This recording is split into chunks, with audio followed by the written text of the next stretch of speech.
Dan bagi merungkai perincian di sebalik tindakan meletak jawatan Barisan Exco FM itu, kita bersama Hasnida Hanim Ahmad Kamil.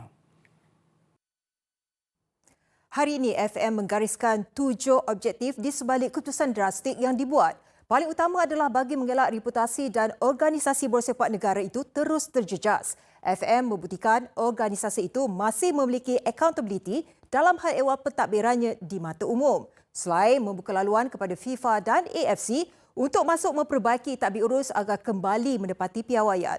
Lebih penting, semua aktiviti dan program yang dilaksanakan FAM ketika ini kekal berjalan dan dapat diteruskan tanpa gangguan. Tindakan ini juga menunjukkan jawatankuasa FM hanya berbakti untuk bola sepak negara dan tiada kepentingan lain di sebaliknya.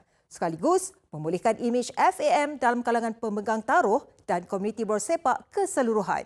Bekas Exco juga sedia memberi kerjasama terhadap FIFA, AFC dan pihak berkepentingan lain dalam semua proses peralihan yang dijangka memakan masa 3 bulan sebelum pemilihan semula boleh diadakan.